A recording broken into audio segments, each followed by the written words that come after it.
now we move on to Michael Roberts. Michael worked as an economist in the City of London for various financial institutions for over 40 years. In the heart of the beast, he says.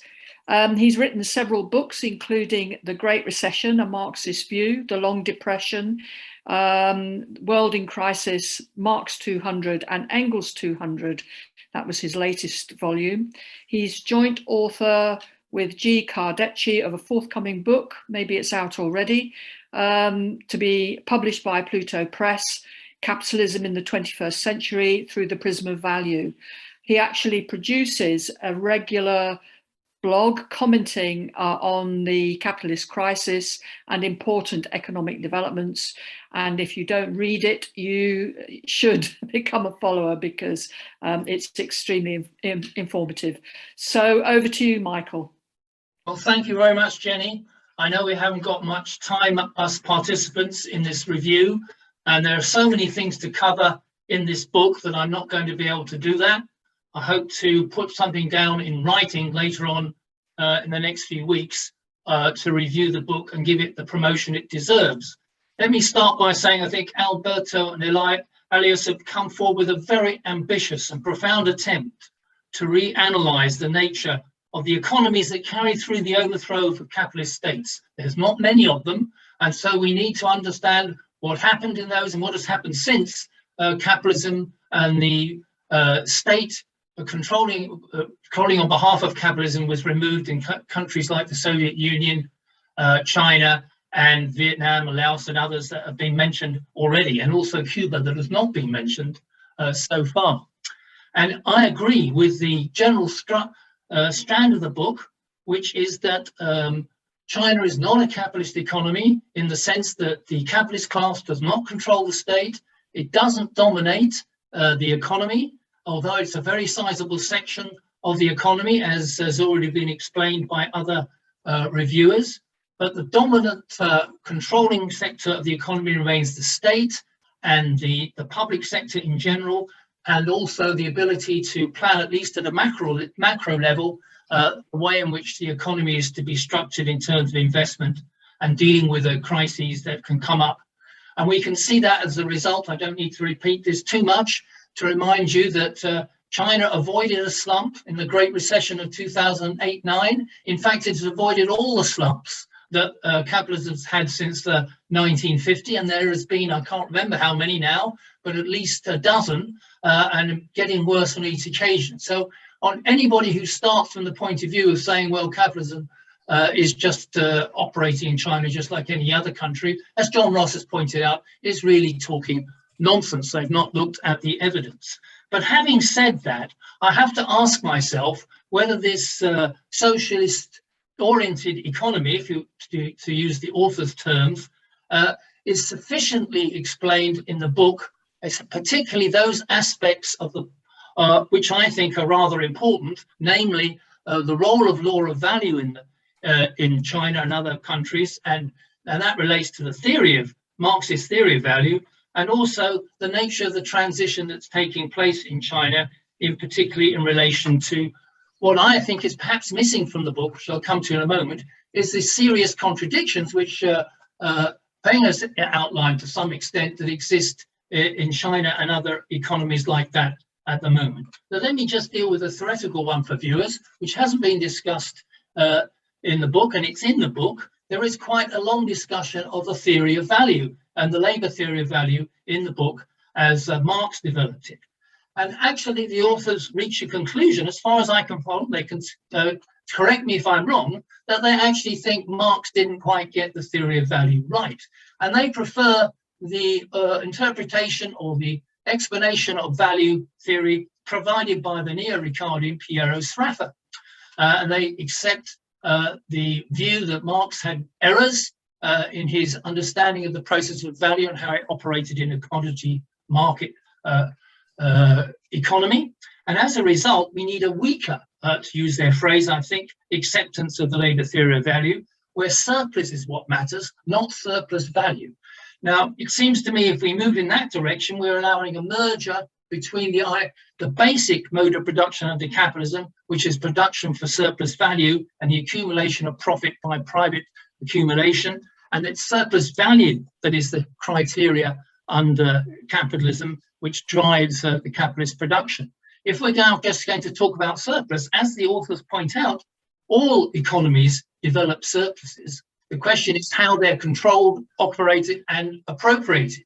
And that is not clear that they're making any particular distinction any longer if they adopt Thraffer's position, which I think a long series of Marxist economists, particularly over the last 20 or 30 years, some of whom are participating in this meeting, have spent some time in refuting Thraffer's position. So I was surprised to see that appear to get a favourable reception in the book.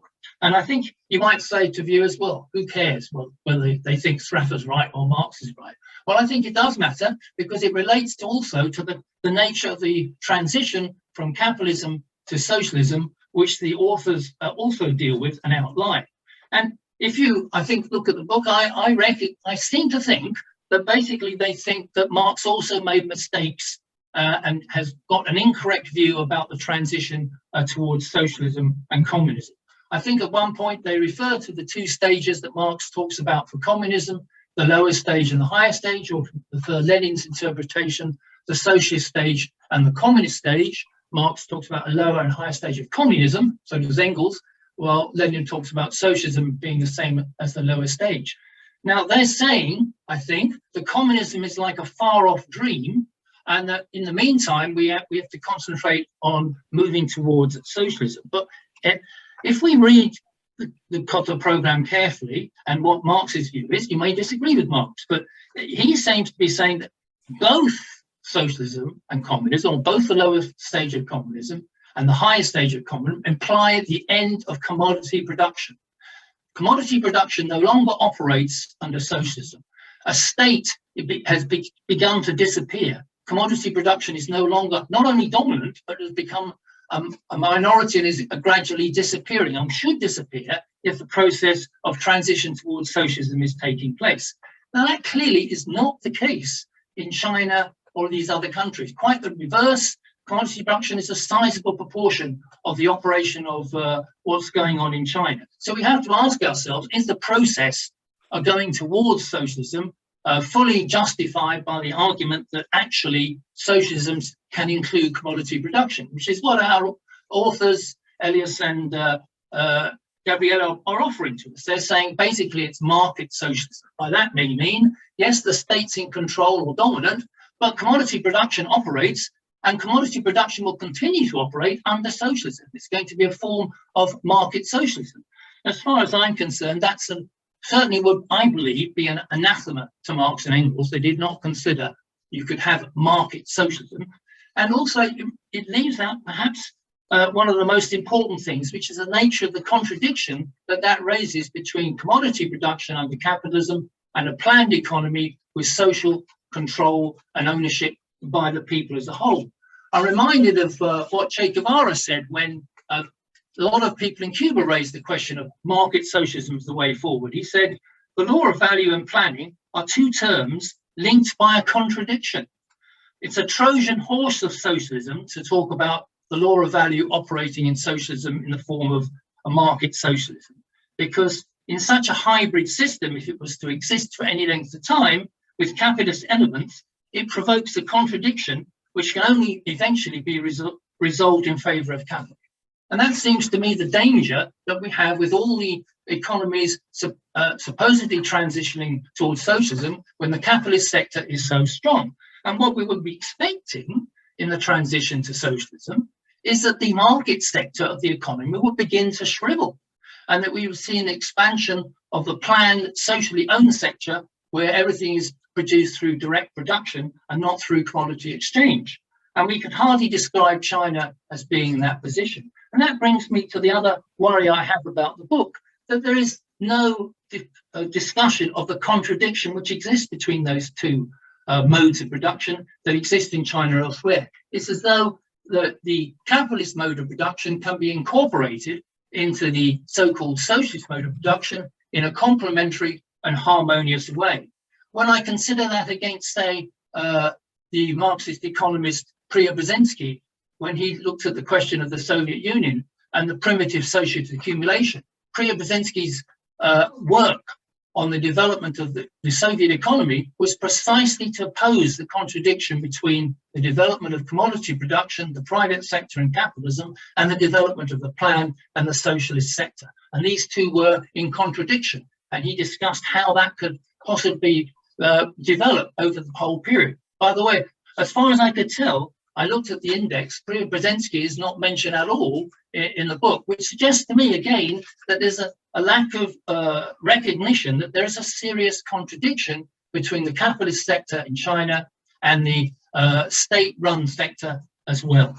One of the other big things that's missing from an understanding of the move towards socialism, let me remind viewers, at least those who have read Marx and Engels on this question, even before we get to socialism, with the dictatorship of the proletariat, which means basically the overthrow of the capitalist state and its replacement by a workers' state, or workers in control of the state machinery to begin with in order to plan towards socialism, you started from two basic democratic principles, both developed by Engels and recognized by Lenin.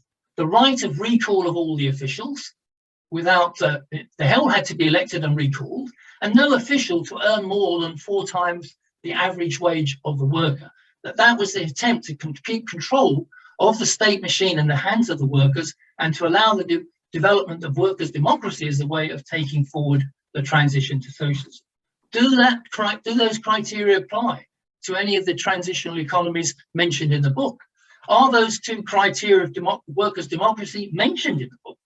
It's as though these are not relevant to the process of the transition to socialism. And I think they are very relevant, and they cannot be ignored, that any transitional economy where the state machine is not under the control of workers being able to recall their officials, and is where the state machine and the top officials are earning way, way more than the average wage and conditions of workers, just as we see in a capitalist state, threatens the very basis of democratic workers' control of the state, and therefore, in my view, a transition effectively towards socialism. So the result is, viewers, that what we have to recognize is a serious contradiction mentioned by Peng in the case of Shanghai between the capitalist sector and the state sector, the plan which threatens the whole process of the transition to socialism. That contradiction we see revealed increasingly at the present moment, not only over the attitude of the Shanghai leadership and the private sector in the lockdown, but also look at the real estate disaster which has now appeared in China as a result of privatizing the real estate sector. Instead of having state housing at rent at reasonable prices and expanding that over the last 30 years, the Chinese leadership went for a completely privatized real estate developing sector based on debt.